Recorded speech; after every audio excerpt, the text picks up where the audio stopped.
Hello, today we're talking about the Philadelphia chromosome. The book we read by Jessica Wapner compared it to 100 painters all working on one canvas without even knowing it. This starts with a chicken tumor in 1911 and ends with the discovery of the Philadelphia chromosome, which was the first explanation of chronic myeloid leukemia. And I'll also talk about the ABL-BCR gene and the tyrosine kinases. So before going, I was going to explain this whole doc right here. These are the notes that I took during the presentations.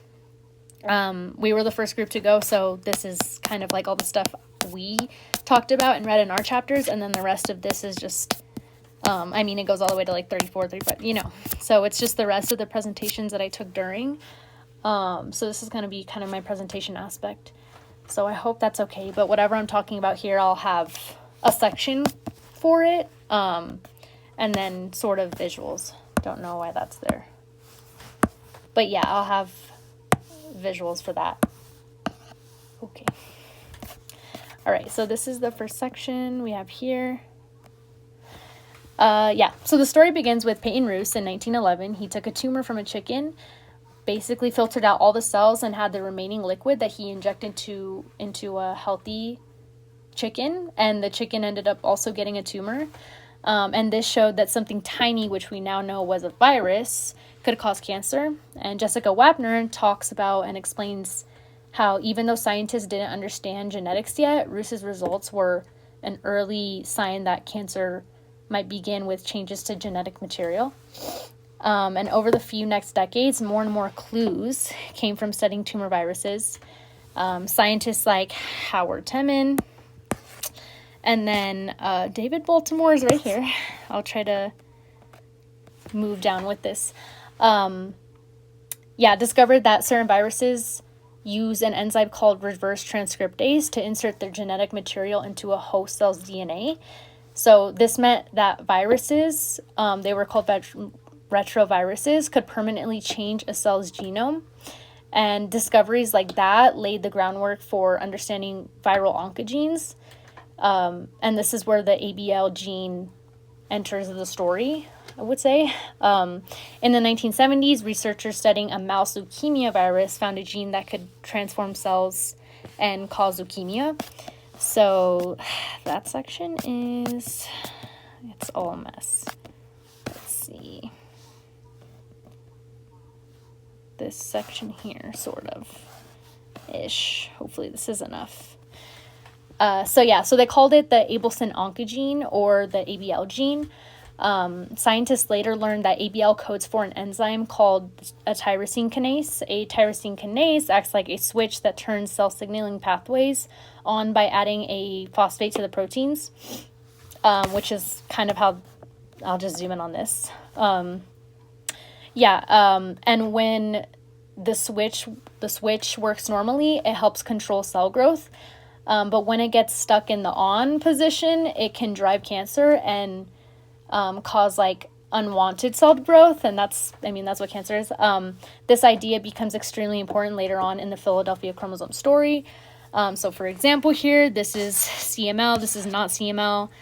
We could see here that there's a phosphate being added. And yeah, this is basically just a good picture for that. But so with that, we're kind of going to go back into the first part of what we learned actually in the book.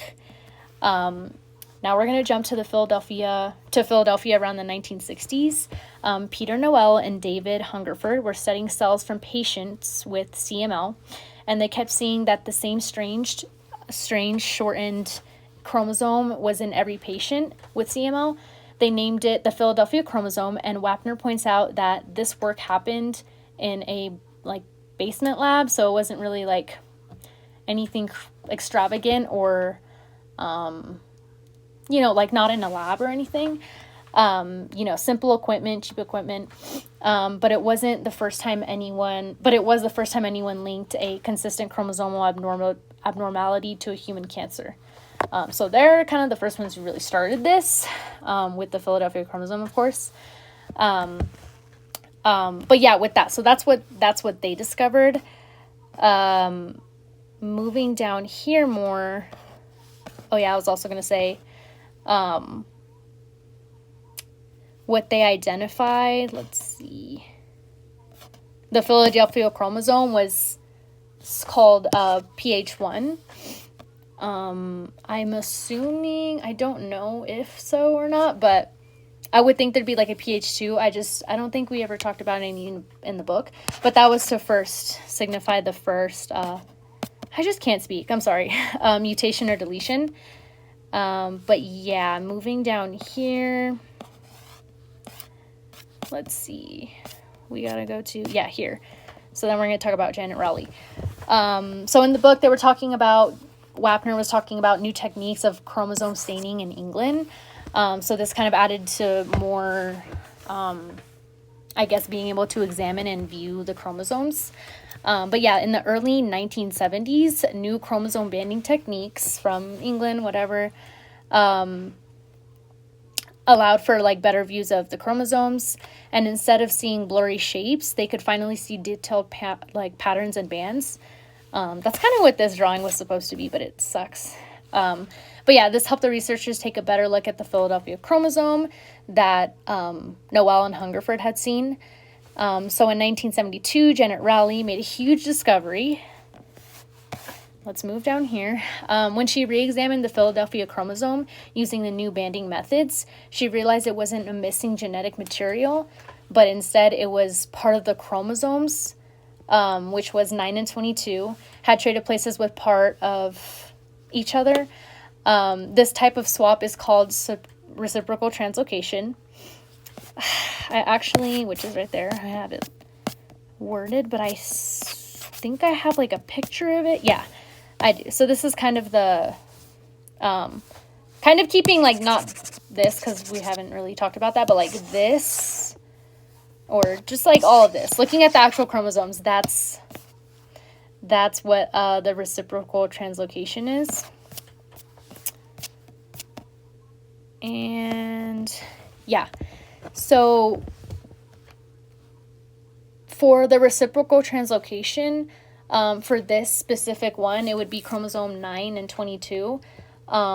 So the notation for that is like 922.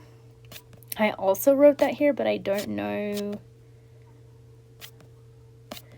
where it is. I don't know where I put it, but it would be labeled as 922. I think it was in my slide, but not on here.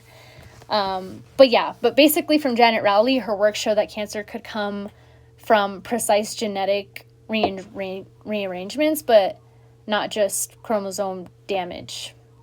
So people thought, or scientists thought, that it would be like damage to the chromosome and something wrong with the chromosome, rather than it being something that happened with another chromosome, or like a relocation, for example, not like a rearrangement. I know my wording kind of sucks. But yeah, after this, let's go back. Sorry, there's just a lot of moving around. But yeah, kind of back to this area. Oh yeah, here it is right here. Okay, so scientists later discovered what the translocation actually did. It fuses the BCR gene on chromosome 22 with the ABL gene on chromosome 9. And the ABL gene, which was originally discovered in the Abelson leukemia virus, becomes overreactive when it fuses with BCR. So it is leading to overproduction of cells. And the resulting BCR ABL protein is a tyrosine kinase that is permanently switched on. Instead of helping control cell growth, it constantly tells the cells to divide, which is causing cancer. That nonstop signaling is what drives CML. And without the early research of the Abelson oncogene and its tyrosine kinase activity, scientists might not have been able to understand how powerful and dangerous the BCR and ABL fusion protein is. Brian Drucker. Let's talk about Brian Drucker. I kind of wrote here. I think this was after like my chapters that I was supposed to present, but I know we talked about Brian Druker a lot in class and, you know, during presentations. But yeah, he didn't really do anything. He gets a bunch of credit. But yeah, from all of that, basically what we've talked about so far, Brian Druker saw a huge opportunity in targeting this, and targeting the cell, or not the cell growth, but, you know, what we've already discovered, and how the tyrosine kinase is reckless and causing all of this. So if the BCR and ABL genes, how do I explain this? I'm so sorry. He just discovered that with that information, he would be able to make something to block the growth, to be able to shut down leukemia. But yeah, he basically worked with chemists and other researchers to develop the Gleevec. And Jessica Wapner describes how many people were doubting that and his work and his like what he saw that he wanted to do, of course. But when the trial started, the results were amazing. We saw and we read in the book, patients with the CML saw that their leukemia levels dropped to almost zero within weeks. And then the Gleevec basically turned CML from a deadly disease into a condition that people would be able to manage, which is really great. And we saw that with, at the end and the beginning of the book, we were introduced to Gary Eichner. He was a patient of Brian Druker. And the beginning was basically just introducing him and also Brian Druker. But at the end, I'm pretty sure, let me see, it's probably at the end here. Oh, Gary Eichner. Oh yeah, Gary Eichner, happy and alive. So basically Gary Eichner was like an example of a patient who it, you know, was successful with. But yeah, that's the story of the Philadelphia chromosome, in more simpler terms, I guess. This picture right here is the scientific masterpiece that Jessica Wapner would have, you know, been able to explain it with. I don't know, I just did this, you know, this with the paintbrushes, whatever. This is kind of like all this, like, jumbling. Oh,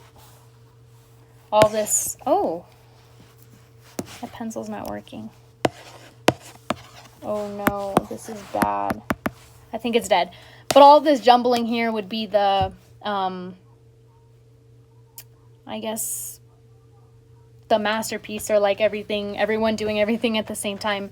But I just drew a couple pictures, I don't know, just because, you know, I had the chicken from earlier, the chromosomes, I have a microscope, virus, and then I have like a leukemia cell, so, you know. But from chickens to chromosome swapping to saving lives over many decades, like, through the book and discussion between the class, we established that Brian Druker was getting too much credit and was constantly brought up, I will say.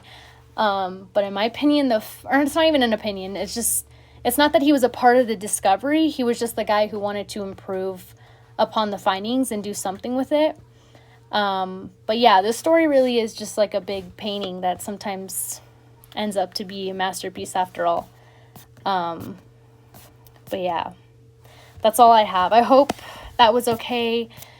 I thought using this would be okay just because I have already notes and sort of like a slide thing based on each chapter, and, you know, points that have been highlighted. So yeah, that's all I have. Thank you.